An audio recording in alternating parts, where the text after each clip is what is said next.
All right, back with another episode. Today we have a blast from the past. One of my old friends, Dee Breezy. How you doing today, man? What's up, gang? Yeah, nice having you back. It's been a while. Nice to be here. Uh, we was trying to let me see. Say something else on the mic. Two. Hello. Okay, you know. Oh, You was good. I too far? No, you good. You good. Oh, all right. There's with those mics, you got to kind of turn the gain up a little bit more. What you not doing nothing? using words. Hey, I'm dead. We've been trying to set this up for like a month. Actually, more than a month. Like I think I hit you up in August. You was doing. It was August. It was August. I went to look. Cause I was looking for your questions. I emailed them to myself back then. I think August 5th is when I first said something. Oh wow! But I had a crazy summer last summer. So yeah. Okay, we can get into that. What I was about to say is you put it on hold because you was going through a 100-day spiritual cleanse. Yes, sir. So let's get into that. What even is that? First off. All right. Well, my cleanse was more so. I knew I was engaging in a lot of things that was not helping me get to where I wanted to be spiritually, mentally, physically, all of that. So I just decided to take a pause, take a break.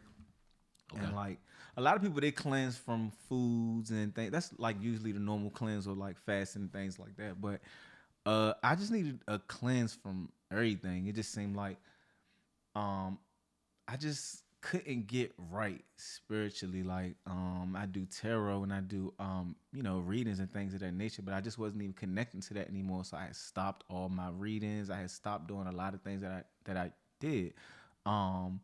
Everything was just crumbling, I could say. Relationships with people, just down to like my housing situations, just nothing was working how it needed to work. And I did feel disconnected from myself and God for real. And I felt like I needed a cleanse, because sometimes when we go through life, we working, we trying to live, trying to survive, especially in this type of economy. You forget to connect with yourself. You forget to tap in with yourself. You forget to lock in with yourself. And I think I just got so caught up in outside things, especially I had just moved to the mic. I had just moved back from Cali to the DMV. So I was building from ground up all over again. So it was less about me and more so getting myself grounded, and I just kind of got lost and everything. So my cleanse consisted of I did distance myself from a lot of people. I stopped leaving the house so much. I kind of turned into a little bit of a recluse, in a good way, because I was focused on myself. I purchased the Bible. Now I've always had a relationship with God and the Creator, but my connection with Jesus Christ got a little bit fuzzy. So when I purchased my Bible, because my connection with the Bible had also got kind of fuzzy as well. You know, there's so many things around here about like what's truth and what's not, and how many times there's so much controversy that's going on around surrounding the Bible, and I let that get in my head. Like I was raised in the church, grew up in the church. I have a very supporting church family, so I've always been around it. But my connection with Jesus Christ and the Bible itself had got kind of lost in the hustle and bustle and everything that was going on in life. So I really just tapped into my Bible and I asked God, to mend the relationship that I have with the Son, Jesus Christ. And I think that just changed everything. Because I was, it did make me kind of lonely, because I separated myself from everything that I thought that I needed in order to survive life that was just lifing at that time. Like, It's one thing to move from home to a place you don't know, because life was crazy when I did that too, and I moved to Cali. But then to come back thinking that you're coming back to the way life was before you left, that's a whole nother culture shock, because it's like, wow, it's no normalcy nowhere. It ain't no normalcy in things I don't know, which is a state I don't know. Then we ain't no normalcy in where I thought I left. So it was just a lot going on mentally, and I was struggling. I was struggling, trying to keep it all together with, um, just just trying to keep it all. And I feel like everybody's like trying to keep it all together in this day and age. But my mental health was really affected when I moved back here, trying to like get back into the swing of things. And it was all a me thing. It had nothing to do with nobody else around me, not any of my circumstances. It was just what I felt like I needed to be tapped into, and I was tapped into things that wasn't supportive of my mental health. And that's why I said like last summer was that probably like the worst time you could ever ask me to do anything was Really? August 5th. like, So we'll get into that. You kind of bounced around a lot. oh, So let's my just bad. let's You just gotta stop me because I just no, because I need it so I know what to talk about Oh, all right. next. But so I guess the cleanse started once you left and then came back, and then you were having No. issues, and then that's when you started the cleanse. Yeah, my cleanse started October 7th actually. But that was when you came back from Cali. Yeah, I had been back from Cali. I had So been what- back from Cali. I had So let's go from the beginning. And why'd you even go to Cali? I went to Cali to start fresh. I always like Cali for the weather. I know I'm from the DMV, but I hate cold weather. I don't like snow. I don't like nothing cold at all, ever. Never did. So I always was drawn to Cali, the weather, the trees, the view, the landscape. Like that had always drawn me. And then I had nothing else to lose, and I just, my lease was up. I said, oh, Cali's cool, and I just picked it, and I just went there.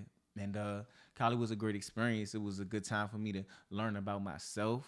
I met a lot of amazing people. I did a lot of things I never thought I could do, and I came, I saw, I conquered. And if you can make it in Cali, I feel like you can make it anywhere. But my biggest thing was I missed my family. Yeah, I miss my family. That was the biggest thing that brought me back, because even though I moved to Cali, I was taking a trip back to DC every other month. And it's just like, why would you move somewhere just to keep coming back every month? But I'm a very family oriented person, and I just felt like I miss that support. I miss being around my family. I miss being that, the soldier for my family. And I just feel so disconnected. And, it's good when you're trying to like develop your sense of self outside of, what's normal. Cause I really did develop a whole new sense of self. But part of that sense of self is like, you really are a family man. So it was lonely for me. I was befriending anybody and everybody, squirrels on the block, like anything. I just, just longing for that type of, but it ain't nothing like your family. Ain't nothing like, and I did meet some amazing people, great people that are still my friends to this day. But yeah, I miss my family. So I came back. And So what went wrong? Earlier you were saying like you went to Cali and that was like a whole nother thing, as if you had a negative experience. No, I didn't have no negative experience in Cali. It was just life was life, but it was just life was life in a different scene. But I got you. So mainly it was just you just felt loneliness. And you yeah, came I back. just felt a lot of loneliness. I felt like I was, I was wasting money, keep coming back here, and then like, it just I don't think that was where I'm supposed to prosper, if that makes sense. That makes sense. Were you chasing something? Like, did you go there to like try to be an Not at actor, all. or you just wanted a new scene? I just wanted a new scene. Okay.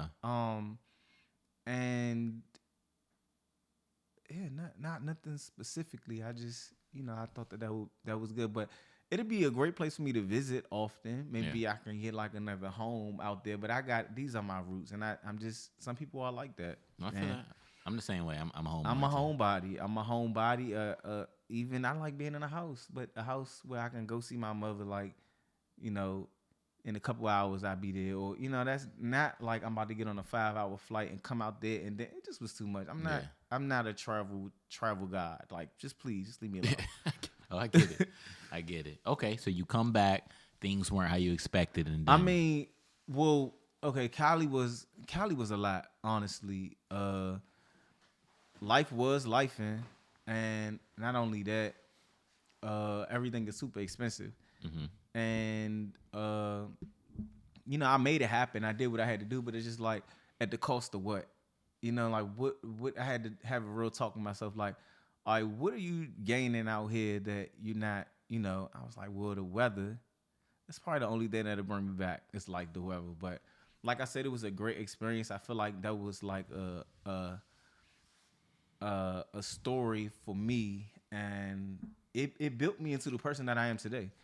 Honestly, I ran into a lot of bumps in the road, went over the bumps. A lot of I was just weathering the storm out there, and I was proud of myself, and I guess that gave me some sense of self. Like, look at you, 3,000 miles away from home, and you just But at the end of the day, I feel like I'm more fulfilled here. You Mm-hmm. know. Okay, so you come back, things aren't the way you thought they were going to be, and eventually you started to cleanse. Yeah. So, well, being in Cali, first of all, I needed a cleanse out there too. But there's no time. There's no time for me to do that. Didn't have no 9 to 5, so I'm waking up as a creative. You got to wake up and think about how you're gonna get it every single day. So, and then I'm not just thinking about how I'm gonna get it in DC. I'm in California, 3,000 miles away from home. Like, if I fall on my ass, nobody's picking me up. Mm-hmm. So it's like I'm waking up, I'm trying to get it. Like, all right, got to do this, got to do that. There was no time for me to like really tap in with myself, and Yeah. and What was your main source of income when you was doing that? my readings, Okay. my tarot readings, my astrology readings. I was getting money from TikTok. Some of the skits that I made. Mm-hmm. Skits.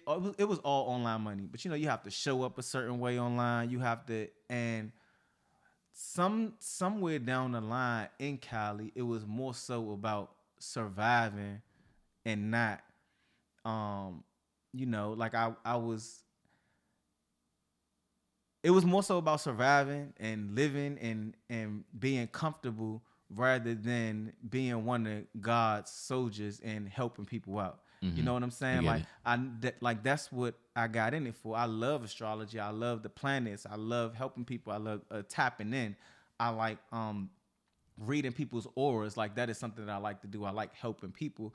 But when you gotta do it, or you're gonna be on the street on Skid Row, it changes. It's like I gotta do it. Not like Yeah. I gotta save souls, but like I gotta get keep the cable on. You know what I'm saying? Yeah. So No, I it's get, I like, get what you're saying. so it pivoted Takes the into, love and the passion out of it. yeah, yeah, it took it out of it. And then once I got to that point, it was too late for me to stop and turn it around. You know what I'm saying? Like, it felt like a chore that I want to, what the plan is doing today.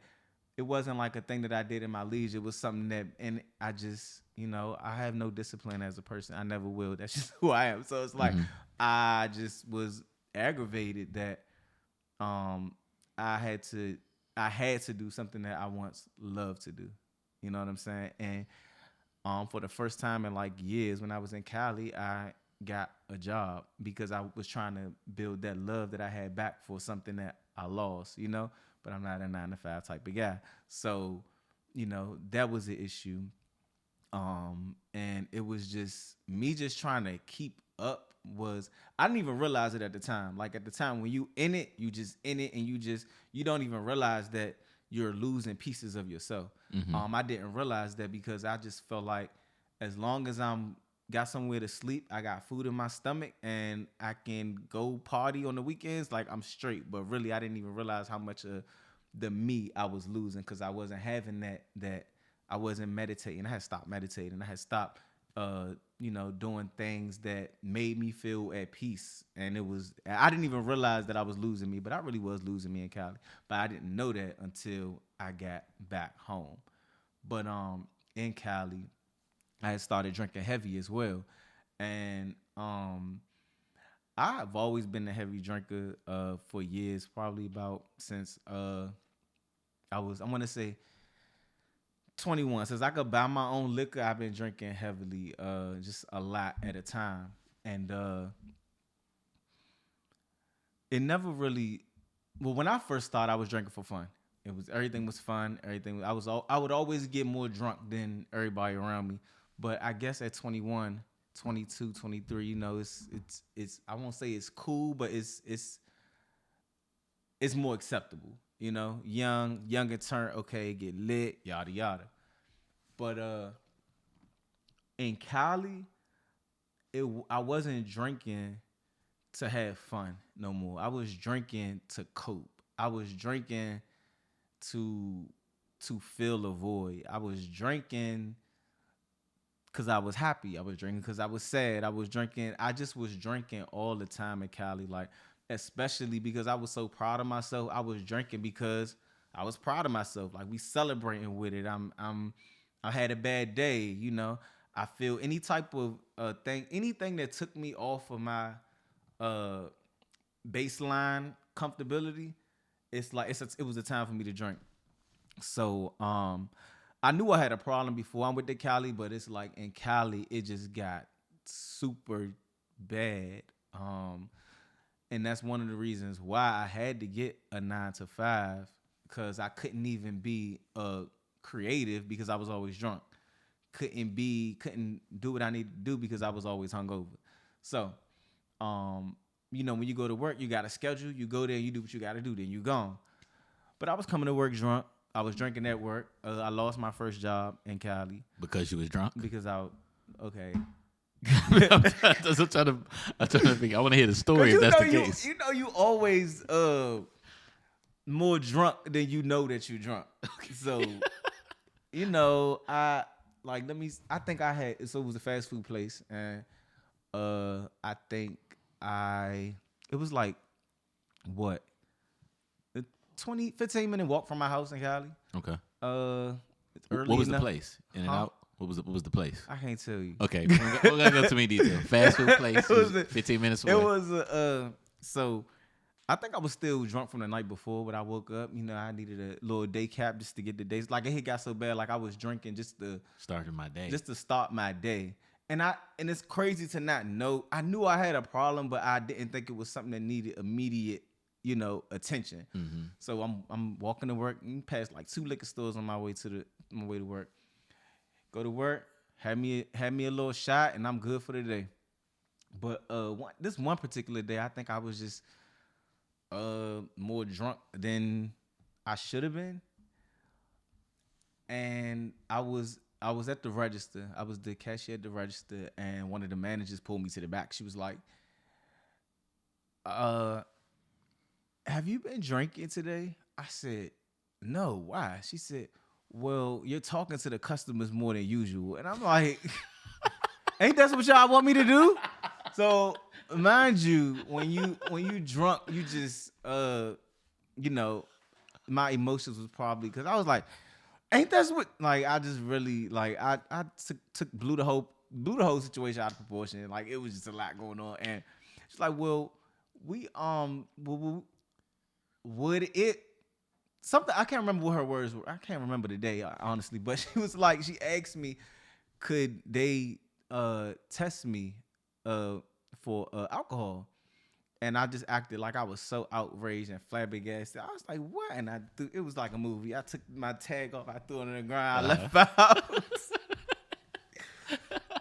And I was so in denial that I just was like, I don't need them. Like, just on my rocket. Like, again, I just, boom, what I do? I got home, got drunk. And then I think after that, like a little, I can't remember. Okay. Right after that, I don't know. But that started something in me. I'm like, okay, let me rewind. I'm trying to think what exactly happened after that. I don't know, but I got another job. Okay. Got another job, like, real quick. Came to work drunk again at this job. I was, the thing about me drunk, it's like Dr. Jekyll, Mr. Hyde. Like, when I'm sober, I'm like, I know what I'm doing. I'm a Virgo. I know what I'm doing. I'm making sure everything is right. I'm crossing the list, checking it twice, crossing every T, dotting every I. Like, I'm like the number one worker ever. But when I'm drunk, I just, it is what it is. Like, it's gonna get done. Anyways, coming to work again drunk.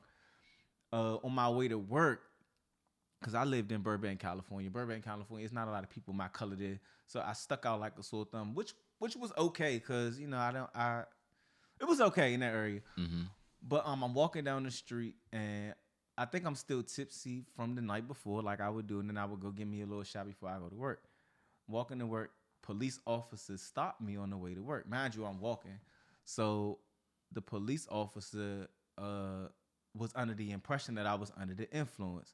So I get a little upset. I'm always upset when people think I'm under the influence, even though I am under the influence. It just completely just bewilders me, and I'm so confused. I'm like, what? I'm not like. So I'm going off with the officer, whatever the case may be. So I figure it was racial profiling because I'm drunk. So I'm thinking like I've been racially profiled, and the people that I work with, they were also not of my color. So I go in there and I'm just so mad that I was racially profiled, but really I was drunk. So you in got through public. the cop interaction just fine. Yeah, just I don't know if it, well, Did you I get a made it Did to you get a work. ticket or anything? No, Oh, okay. I just walked, made it to work. I think I probably cussed the cop out because like, why would you ever just because I'm black, like just out of control. So so my boss was like, "Do you need to take the day off because you're clearly upset about that interaction?" And I was like, "Yeah, okay, cool." So uh I let her husband give me a ride home. I don't know what I said to that man in the car. I don't know. You know, I was irate. He's a black man. She's not. And so I felt like I had a friend. Mm-hmm. And I'm like telling him about how, racially profiled and I don't know. Anyways, he dropped me off. I fell asleep. I woke up. I had a text message on my phone. I was like, yeah, you don't got to return back here. Damn. So, Jeez. like, I was just so mad at the world anytime I was lit and, there were repercussions for being lit because I'm not myself. And I just used to get so mad at whatever those repercussions was because I didn't want to look at, myself. So, Mm-hmm. boom. So I was like, okay, whatever. Job, whatever. Boom. I'm good at getting jobs because it's like I'm Dr. Jekyll, Mr. Hyde. Don't drink. You get a job. Boom. I was like, forget that. I ain't no 9 to 5 type of guy. I'm gonna do Uber. So, probably the last thing I should have ever did in life. I hope he wasn't doing Uber drunk. I wasn't doing Uber drunk. Wasn't doing Uber drunk. But I was doing Uber drunk, but shouldn't have been doing Uber at all. Period. Mm-hmm. Just for this. I can't even drive. Yeah. For real. I'm a horrible driver. A lot of But human interaction. yeah, I'm a horrible driver, and when I'm drunk, I don't know that I'm drunk, and I think that I can drive. So that just was just no. Okay. So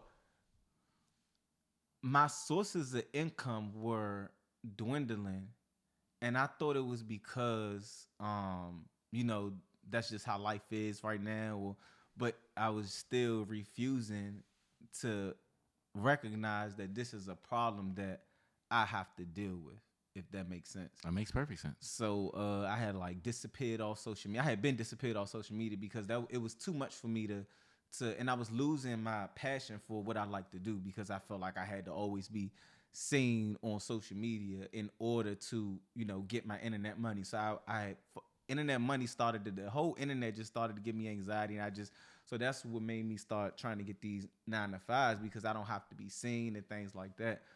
All of this just because I ain't want to tell myself that there's a problem with alcohol. So I was doing Uber for a little bit. Wasn't really my thing. So let's bring it off of Cali now. What? Because I want to get back to so I guess you see how I just ramble? Yeah, you gotta like, which is fine. This is cool. That's what this is for. So that's why I get fired. Imagine you doing this drunk would be funny. Man. But I guess this is when you realize you kind of had an alcohol dependency. Yeah. And then yeah. I knew I had one, but I just didn't know how to go about fixing it. Okay. I felt like there were always things about my life that I had to change in order for me to stop drinking. But it's just like, where do you go where I'll do good by myself, but as soon as I'm invited to some type of event or some type of, anything and there's alcohol around, I'm going to drink. And the thing that separates me from other people is like some people can go out, have a drink, and then wake up the next morning. Me, I go out. I'm not just having a drink. I'm having many drinks. I'm getting drunk. I'm passed out. I'm blacked out. I wake up in the morning. I'm drinking again. Now we're drinking, 5 days out the week, day after day after day after day, until the money ran out or until my body starts rejecting it. And that's what you call binge drinking. And a lot of people don't really know what binge drinking is, so it's hard for them to actually see it. But it's like I can be sober for weeks at a time, and then one drink would just send me into 3 weeks of drinking nonstop, to the point where I'm not eating, to the point where I'm not drinking no water. So it's just like, imagine what it's doing to my body and my anxiety, my mental health. Because then it's like I've always had anxiety, but I use alcohol to help me with my anxiety, which is counterproductive because it works and then it doesn't. It works and then it doesn't. The only way that's gonna keep working is if you keep drinking, because Right. alcohol is a depressant. So while you're drunk, it feels good, but when the liquor wears off, you feel worse than you felt before with anxiety. So what was your question? I'm sorry. Well, I was going to get into. I know when you were back home and you were doing your 100-day cleanse, you kept breaking it because you kept I kept going drinking. back to drinking. And that's when it like really hit me, because when I first got back home, not only was I had just jumped into a lot of responsibilities right away. True. I had to jump into a lot of responsibilities right away, and it led, I couldn't focus on myself. Myself was completely. I left the little piece of me that I had left. I left it in Cali, so I was just on autopilot, and autopilot with a drink. There was nothing I did without a drink. Like I just like at that point, I was going to the races. I was just, that was like my first my first 6 months here back from Cali. I was just, you know, um, again, got another job here. And I'm just, at this point, I was so, how do I describe it? At this point, I was so just gone. My whole personality was the bottle. Like I didn't even know how to function outside of that. When I'm at work, I'm thinking, for all right, how long before I can get off work before I go get a drink? And then I started school. I was in school. I was in class. So I'm going to work, getting through work, coming to class lit. Like it was just so much going on, and I couldn't stop drinking, because when I stopped, I would get super depressed and nothing would get going, nothing would go on, nothing would happen. And it's just like I was excited to be back home. I was happy to be back home, but then I was also upset at what I left. It was so many emotions going on that I just didn't even want to deal with them. I just wanted to get drunk. So the start of my cleanse happened after my birthday. I don't remember much from my birthday. I just remember I got drunk. I didn't even make it to my birthday party. I had a big birthday party planned, and I invited the whole world. I don't think You got so drunk at home you didn't even leave the house. I left. Okay. I was there. Okay. That's what I heard, but I don't. God. I heard I was there. Like it was that bad. I don't remember much, and I didn't even come down out off being drunk. Like I think it was just bad. Like my birthday, and then the whole rest of September was just, because my birthday on the 9th, so I got drunk on my birthday, and then I was just gone for, and at this time I had already quit the job that I was working at, because you had to wake up too early, and I was still lit, and then boom, I just worked just a little bit to have some bread to do what I need to do. I did what I needed to do. I was like, all right, boom, I left so I could just drink in peace. And it was just a lot of things had just, I don't know. It Was this birthday moment during the cleanse, or this is pre-cleanse? No, this is pre-cleanse. Okay. This is what started it. Okay, I got you. Because not only was it my birthday month, I turned 30 years old.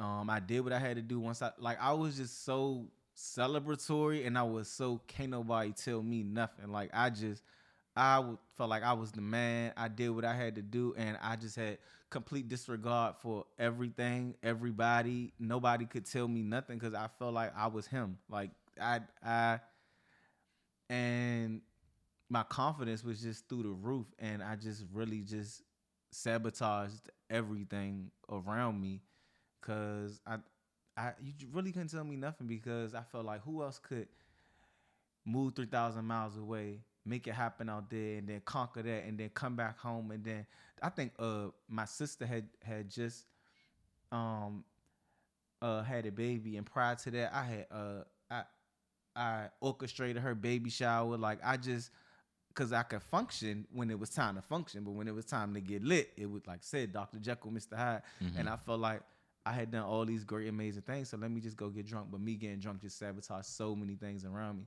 And it wasn't until I ran out of money that life just hit me like, you have an issue. And again, I still wasn't correlating it to the drink. I was so caught up in, why am I drinking? What is it? Like I kept on trying to figure out, what is it? That's when I got my Bible. Got my Bible. So this, when October is when I felt like, all right, Breezy, everything around you is literally crashing. Like you need to tap back in with yourself. So boom, I understood that part. Like yourself is gone, yourself is missing. You haven't been yourself for a while now because you've been trying to get life together. Mm-hmm. So what you about to do? So I'm like, all right, I gotta step away from everything. So I stepped away from everything, and really didn't leave the house. Really just stopped conversing with a lot of people. People ask me, "Are you okay?" I didn't do nothing but go to church on Sunday. Made the church on Sunday, go back in the house, and just do nothing. Pray. I was back to my meditation, back to praying, back to things that made me feel like me again. Uh, as Even though life was still sabotaged around me, I still was, finding my core self again. Mm-hmm. But all it takes is for somebody to, having a celebration. I do. If I'm a person who has a lot of obligations to people because I love people. I have a lot of friends. I have a lot of family. I'm a very social person. So whenever somebody has an event, I always felt like I had to be a part of this event. But what is associated with every single event that I ever go to is the alcohol. So, my 100-day cleanse that I started on October the 7th, um, was me just saying, all right, tap back in. I had bought me a what do you call those things? A planner Mm-hmm. for 2025 while we were still in 2024. And I had wrote things down in there that I wanted to see happen to me, in 2025. So I was manifesting in that journal things that I thought was impossible to achieve, or things that I couldn't get, because I know if I could stay like this and stay sober and really just be the same person all the time and not have that, I'll be straight. Uh, so I wrote on January 7th, that would have been my 100-day mark. Because even though my cleanse started on the 7th, I had stopped drinking previously before I realized I needed a cleanse. Because it Okay. was just, I ain't had no money to buy no liquor. So it's just like, okay, cool. But the 7th is anyways, it just so happened that January 7th would have been my 100th day. Okay. Somehow, some way, my cleanse kept having to get delayed because I will find myself drinking again. I would find myself, any type of emotional thing I was going through, or any type of emotional thing that was happening outside of me, I felt like I needed to drink behind that. Or, I think Halloween came and I'm like, oh yeah, it's time to get lit. It's just like certain celebrations, or, when people are together, I just feel like I have to drink because that was a part of my identity at that time. Like it had been, a part of me for so long. We talking about 9 years at this point, and then I'm just like, who am I without a drink? And I really, you know, had to. I don't know. So I got another job again. Like I'm always just getting. It's easy for me to get a job. It really is easy for me to sell myself in an interview. I have like a very good resume, depending on what I want to do. Like so, but to keep it is something that and because I was making internet money for so long, I never even really had to keep a 9 to 5. It wasn't something that I needed in my life. But when you can't even create content because you've lost your drive for that, Yeah. it's like you gotta get money some type of way, but then you can't even keep the job. So I probably had every job that I've ever had in life prior to internet money, I've lost with something to do with alcohol. Damn. So and I'm talking about like we more jobs than I can count on my hand. So it's like had another job. Um. Anyways, where we at now? We in We had Halloween. you, yeah, breaking your cleanse because Oh of yeah, drinking. I it's like I never really stopped going to church, reading my Bible, meditating and stuff like that, but I would still be tempted to drink.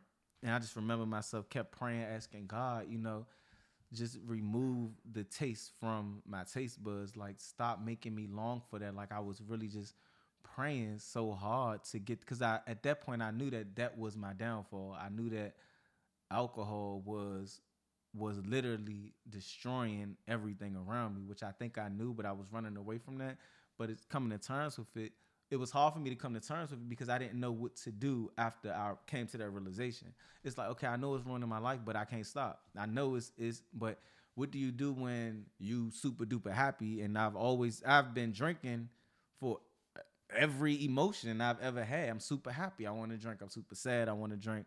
I'm excited. I want to drink. I need to like. There's nothing that I can't associate with drinking. Mm-hmm. So it was hard for me to just stay out of the liquor store, which it seems so easy.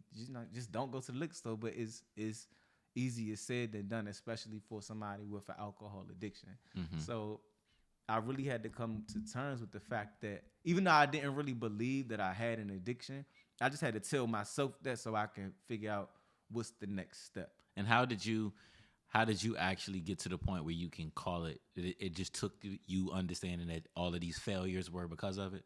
I realized all the failures. I've been knowing that, but I always felt like it was something that I So, can so what change. made you be like, I am addicted? I had to go to rehab. Okay. So around the top of December, uh, I was having some type of problems with where I worked at. I wasn't drunk at work this time, but I knew that because my sleeping pattern was off because I was drinking, I wasn't. And this is a new job. I had just got this job, and this was a really good job. And I'm like, I have to, you know, cap this some type of way. Um, because I wasn't working my best. I couldn't work my best. Drinking like how I was drinking, weeknights, you can't. It just don't work. So I just went to rehab. I don't know what came upon me. I don't know what pushed me to do that. I just I was feeling real down one day. I was feeling very down. Um, Practically because of something that happened to me at work, and I was being disciplined for it. And I know that I was being disciplined for something that was happening at work, and it was like, we got to do an investigation. And and I'm so used to being put on investigation, and I know what's coming after that. You getting fired because it's Right. happened to me 50,000 times before. So this time that it happened, I just felt really down because I did a lot to get the job. Like I did a lot. I jumped through hoops to get this job, and and and it's something that I enjoy doing. And it was just like, and it's just like you again. Like I was so disappointed with myself that I was like, I got to do something. And so while I'm on leave, I just called the rehab place. Never thought that I needed rehab. Never really, But it's just like at this point, I didn't did AA meetings. I didn't did counseling. I didn't had therapy. I ain't talk about any of that, but I was doing a lot of that stuff while I was in Cali because that's when I really realized like that was the that was when I really wanted to change something about my drinking in Cali. Like I knew I had a problem, but I didn't really want to change it until I was in Cali because I couldn't afford to be drinking how I was drinking while I was in Cali. But I did everything and none of it stopped me from drinking. So Mm-hmm. I'm like, the last thing is to go to rehab. Uh, I called and just so happened that they accepted my insurance, and I was like, oh, all right. And it's like, yeah, we'll come pick you up right now. I'm like, oh, wait a minute. It's a lot going on. So Oh wow, that's good that they like that. yeah. I mean, you gotta be. I think that their goal is like, because this person's feeling some type of way right now. You Let's gotta get them in the stop door. it right now. Yeah. But it was too much for me at the time. I was like, I'll call y'all back. So I had my anyways, because I was under the impression that I was being fired anyways. So um, I prayed about it. I told my mother about it. Told my mother. I told a couple of my family members and a couple of my friends, and all of them like, please. My mother was like, go, please. I don't know why you talking to me. Go, like everybody just supported me in making that leap, which was it was not really surprising to me, but I was still in denial. Honestly, I was still in denial. Like, wow, y'all really think there was a problem. So, uh, I think I went the next day. He was like packed. The guy who I was speaking with said pack 5 outfits and I'll be there for 30 days. So I packed like 20 outfits because I said, why would you tell me to pack 5 outfits? Um and going to rehab, they picked me up and drove me all the way out Waldorf. And I was there for 30 days and away from everything. And this was I got admitted December 7th. So I miss Christmas, I miss New Year's, I miss the whole holiday season. And you like can't leave. No, I couldn't leave. Uh it was I felt like I knew that was going to happen before I actually went. I knew because he told me you'll be here for 30 days. So I knew I was going to miss those. And like I said, I'm a very family oriented person. I've never missed a Christmas or New Year's. But I felt like it was now or never. And I didn't want to make no excuses. So I just went. And it was probably the best thing I've ever done in my life. And maybe 2 days I was in there, HR from my job called me and they said, we did our investigation and you're clear to return to work tomorrow. So I know that was like a sign to you. yeah, so this was like 2 days in. So now I'm getting anxious. I'm like, well, I can't really go in because I already committed to this. And on my way to rehab, the first my Uber driver was asking me where I'm going. All you gotta do is ask me one question. I'm not gonna shut up. So me and the Uber driver, we start talking, come to find out he's a minister. And he said that he didn't want to accept my ride. And he said he accepted my ride anyways. And I got in there, I told him about, where I'm going, why I'm going. He was like, well, have you ever tried Jesus Christ? I said, yeah, I have tried Jesus. Now he starts praying over me. He starts ministering with me. And Hold on. So when is this part? Because I thought they picked you my up. bad. Because I skipped this part. Okay. I'm skipping around. My bad. Okay.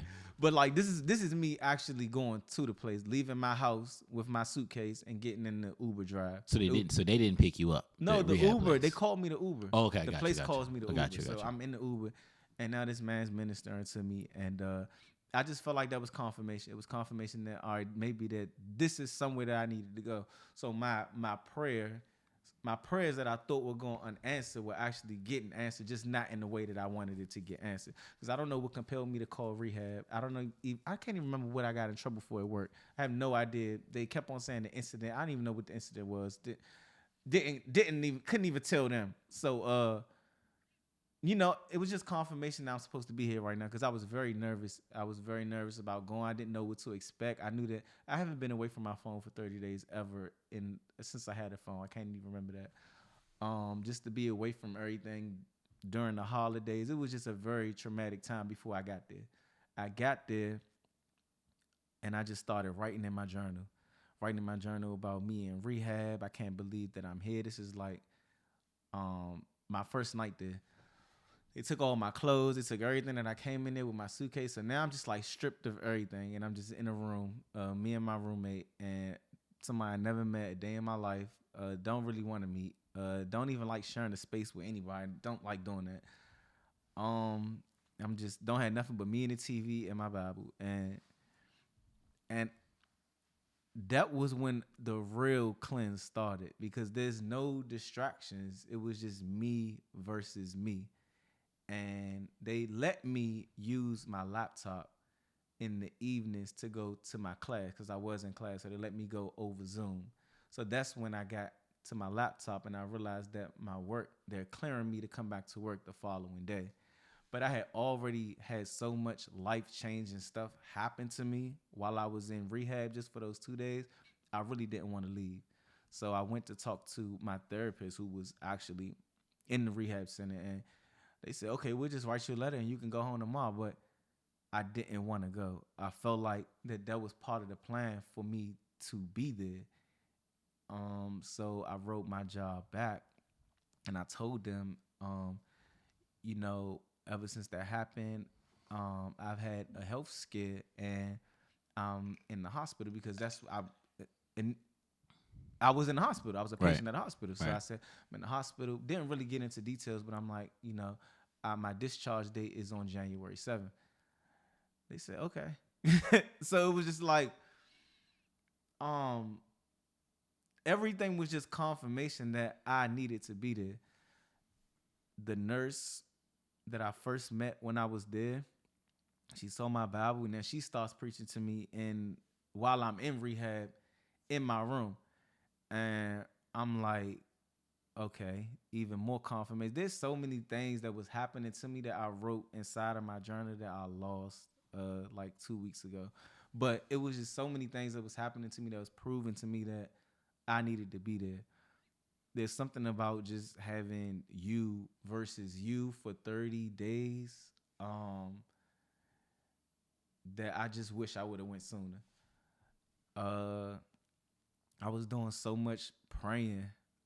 I met God in a new light in my relationship with Jesus Christ that I had been asking God. Excuse me, I'm running my mouth. Nah, you good. My relationship with Jesus Christ was restored because it's funny when you ask God to move in your life, He does it in the most unexpected ways. That it's just like I ain't even asked for it like that. Like, why did you just give it to me like that? But before I read my Bible, I always pray because I never know what I'm about to read or where I'm going to, and I open it up to what I need to read. I opened it up to, and this is what like really intrigued me. I don't know why it intrigued me so much, but it was when Jesus was at the Last Supper with his disciples, and he was like, "I know y'all gonna betray me." He's like, "But it's cool though. I'm going with the Father, and I'll be back. It's gonna hurt for a little bit, but at the end, it's gonna be okay." So all his disciples, his followers, they like, cause you think that the Bible is in riddles. No, Jesus Christ actually spoke in riddles. Like he would be very irritating to talk to in person. Cause it's like, what are you saying? So all his disciples was like, what you mean? Where you going? The Father house? Where's that? Like they want to go with him. They're like, how can we get you? How can we get there? He said, you've been knowing me all of this time. Don't you know how to find me? I'm the truth. I'm the light. And they so confused. They like, what? What are you talking about? He said, you know how to find me. And then he like one of his disciples is saying, I'll never betray you. I'll never do that. I won't deny you. And Jesus said, yes, you are. You're going to do that 3 times. But it's cool, though. And it's like, you got to be a cold nigga that's just sit at a table be like, yeah, y'all are going to deny me, but it's cool. And everybody just look at you and you just sound so crazy to them. But your relationship with God is just so right there that you just like, but it's cool though. And you don't mind looking a fool or crazy in front of everybody or nobody know what you talk. It don't matter because me and God, we on one. And it's just like I just found that so attractive. You know what I'm saying? Like wow, that's cold. Like just to be that cold, just to be that confident, just to have that strength to just I know this don't make sense to y'all, but I don't care that it don't make sense to y'all. Mm-hmm. And I was like, wow. Then I just um really started to read passages and parts of the Bible that really point to how Jesus Christ was God really sent him to die for our sins. And just to I watched the Passion of Christ. I seen the Passion of Christ like years ago when it first came out with my church, but I actually watched it again and I felt something. I'm like, you just gotta be cold just to like really just know that this is about to happen. Just sit through it just for the fate of the world. And it just opened up a lot of the same way how I don't know, when I get interested in something, I just don't stop and it's just be a rabbit hole. So I was doing all of that in rehab. I had rigged the TV to do stuff I wasn't supposed to be doing in rehab, watching things. I just really just was getting a deeper understanding about myself, traumas that I never faced in life that I didn't even know was traumatic. So you sit down, like all of that ignoring myself that I was doing outside, inside, it it wasn't no time to ignore myself. I didn't have time to do that. Everything that I questioned about myself, I felt like I got some type of clarity about it when I was in rehab.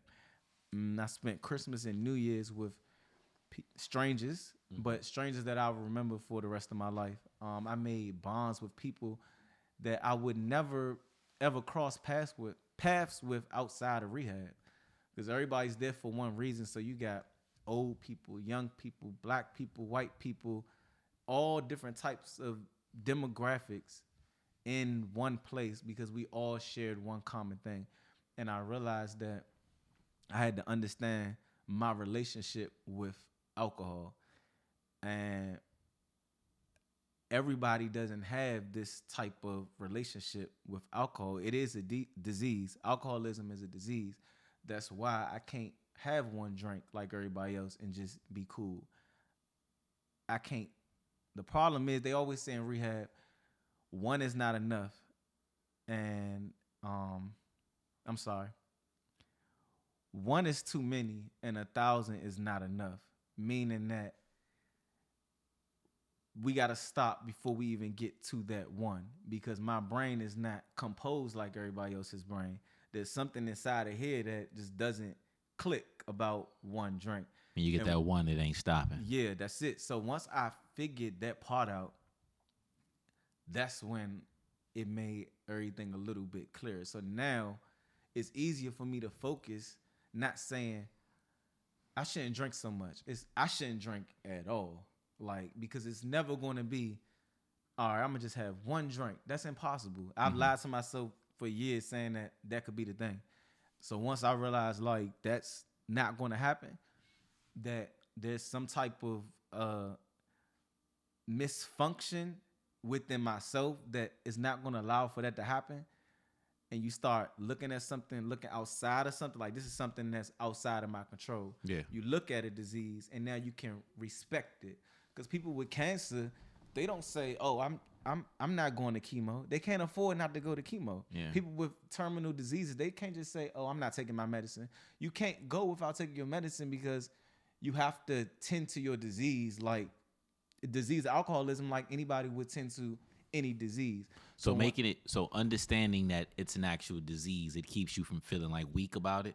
Like you're not being like you actually. Yeah, or it keeps me from tricking myself that I can just have a little bit. I can beat this. I And it's just like once I can remove myself out of that and saying that, okay, this is something that you're gonna deal with for the rest of your life. I have something that other people don't have. Yeah, this is not something that you can beat. This ain't this you playing with your life. You know what I'm saying? Yeah. Only two places you're gonna end up, jail or dead. So it's like once you can see that, you can actually learn to respect it as well. Look at a disease, you can respect, okay, I'm not going to go into that space because I already know what's there and my disease can't control it. My disease is going to lie to me and tell me, oh, you could have a drink, or my disease been lying to me and screwing my life up for all this time. So once you separate yourself from the disease, I feel like it's easier to tend to. And that's what I had to do. I did 30 days there. I ate 3 meals a day. I gained some weight, but I also worked out. It was amazing. It was my biggest fear, though, was it's easy to do things to stay sober in a controlled environment.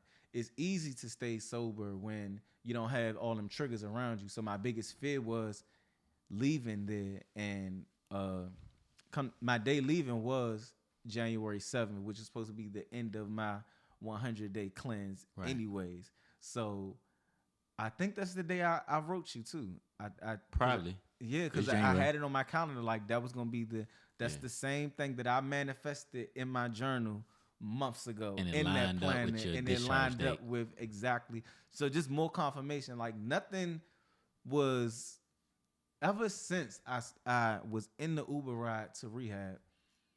Nothing in my life has been out of alignment. Everything has just fell into place. Everything has just been working out for me. No confusion, no, you know what I'm saying? Like my relationship with God is just to another level that it hasn't been in for years. My relationship with people is way better than it's been in years. Like I'm more reliable for people that I love because they don't got to worry about me missing anything, you know, or me coming drunk, or me, you know, or can't call him right now. He might, or let me call him in the morning because I know by the nighttime he gonna be unavailable because he gonna be drunk. So I don't gotta worry about that no more. So I could be able to show up. Food tastes better, like just everything. Like I just feel myself. I'm happy about the day just to be just that it's a day. Like I don't care what the weather looking like. It's just like wow, this is another day that I'm able to be present for everything. Be present for myself, be present for the people around me, be present at work. Like be just here. I'm here. I'm 100% me. And that's what I didn't know was going to happen once I left rehab. So when I left rehab, that fear that I had about having it's gone because so many good things have happened to me and are still happening to me because I'm not drinking. Why would I pick up a drink? I don't see the I don't see what it would help. And I don't see no because a lot of people have asked me like, you know, well, what's actually keeping you from drinking? And it's really just I'm just seeing so many benefits of me not drinking. Um, So I'm let me seeing. so let me ask you this: Go ahead. Is now that you're not drinking anymore, have you noticed that a lot of the mental health issues that you had are now gone, or are they much easier to deal with now that alcohol's out the equation? I I'm not gonna lie, actually kind of harder because They're harder to deal with. yeah, Okay. not super duper hard, but it's just because going to get a drink is easy. It's easy to deal with any type of um you know, mental health disruption if you just go get drunk. I ain't got to Hmm. deal with it. But now, any type of, you know, anxiety or any type of negative feelings or, you know, that I'm feeling, I'm forced to put that in the front and say, all right, well, what we going to do about it? Because we can't go to the liquor store. And when I say harder, I feel like I just got to be more creative in dealing with, you know, life's simple, you know, inconveniences,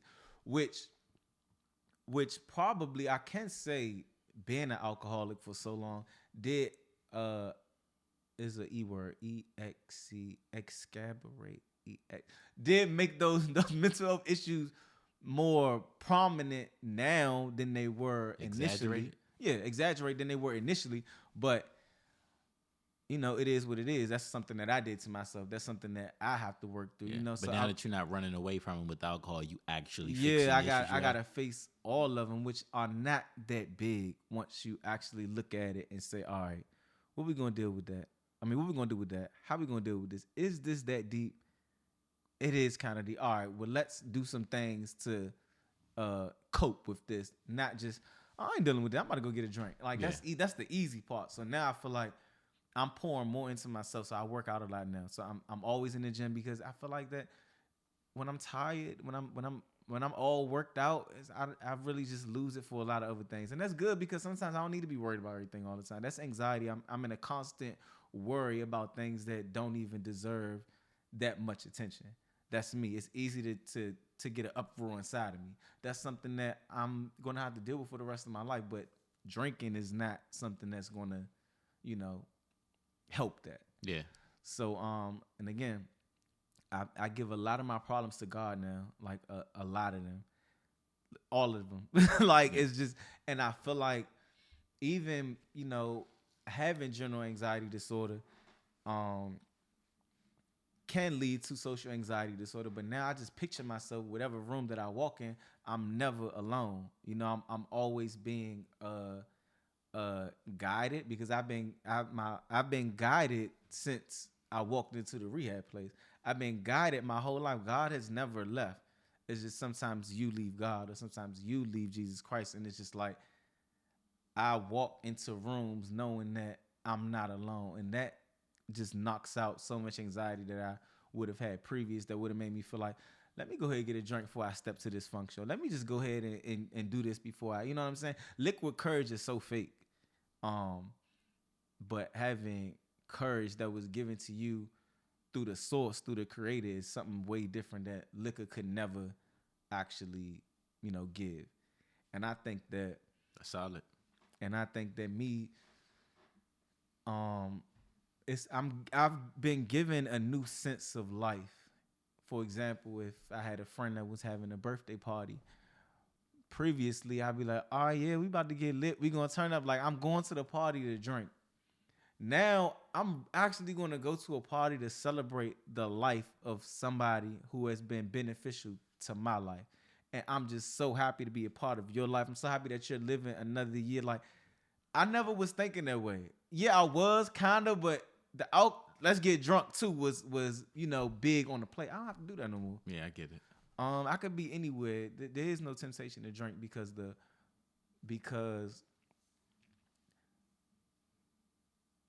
the life that I've been given because I threw away alcohol is just so much greater to me just to be tipsy or drunk one. Like, nothing can compare. And that's what's keeping me away from, I just don't want it. No, that makes sense. That makes a lot of sense. That's great. I'm happy for you. Thanks. That's really good. So what advice would you give to a person battling with alcohol, maybe not even realizing it yet, but they know they drinking and something needs to be done? What would you tell them? One day at a time, first of all, because I feel like, what would I tell them? Hold on, wait. Definitely one day at a time. One day at a time is like my favorite quote because a lot of people feel like a lot of reason why people run away from change is because they feel like they gotta change everything all at once, and it gives it puts fear in them, and they're like, oh, I'm not doing that. So everything is one day at a time. What was your question again? I'm sorry. No, you're fine. Somebody who's battling with alcohol and they know they need to do something about it, what would be your advice? You said one day at a time. Anything else? Tell someone. And tell yourself. Tell yourself you have to do something about it. I would say a lot of things. Hold on, I'm trying to. No, take your time. You ain't on the things. clock. Take your time. What would I tell somebody who was dealing with alcoholism or any type of addiction? Well, first, what really helped me was you have to be honest and tell yourself that I do have a problem, but then separate yourself from the problem. Separate yourself from this disease, because this disease is very cunning. This disease is it plays a lot of tricks on your mind, and a lot of people, they feel guilty about the things that they do because of their addiction. They feel guilty about your addiction because they're thinking that it's them. No, this is a disease that's working on you and working on your life. And once you separate yourself from it and stop trying to change yourself, change your relationship with the disease, and respect the fact that you have this disease, so you know how to work with it, how to cope. Because some of the most valuable people in the world, they have something. There's something inside of them. There's a light inside of them that the enemy attacks, because the enemy doesn't want the light to be shown. So you meet a lot of addicts who are so powerful. Like, you meet a lot of addicts who are leaders. You meet a lot of addicts who have a story to tell. You meet a lot of addicts who have risen through adversity. But they have this light, but the enemy has attacked that light because the enemy doesn't want it to be shown. And I want to tell people who have addictions that you're great, and that's why you have this thing. I always say God had to give me one flaw, like one of his disciples. Anyways, back to what I was saying. I feel like God had to give me one flaw, and that light, it has to be shown. And I think that when you separate yourself from the disease, you start to see that light within yourself, and that light is what's going to save souls, and that light is what's going to bring people closer to themselves and just make a better world. So in order to see your light, you have to separate yourself from the disease and work through it that way. I said a whole bunch of nothing. That was deep. You Nah, you for real speaking though. from the heart. You know you saying something real, something beneficial. So something that somebody can actually take home. So there's value in that. Well, we definitely gonna have to do a part two because I had some other stuff to ask you, but you know we went long. I appreciate you for Because coming I on. run my mouth. I told you guys stop me. I don't want to stop you. I think you was giving something valuable Okay, today, so I cool. wasn't gonna get in the way of that. And there's always another day. It don't gotta be one conversation. One day at a time. Exactly. Look at that. Worked perfectly. So I definitely appreciate you for sharing your story, All right. and being vulnerable, letting all that stuff out. Did you want to leave any last minute comments? Love yourself. Love yourself so you can love everybody around you.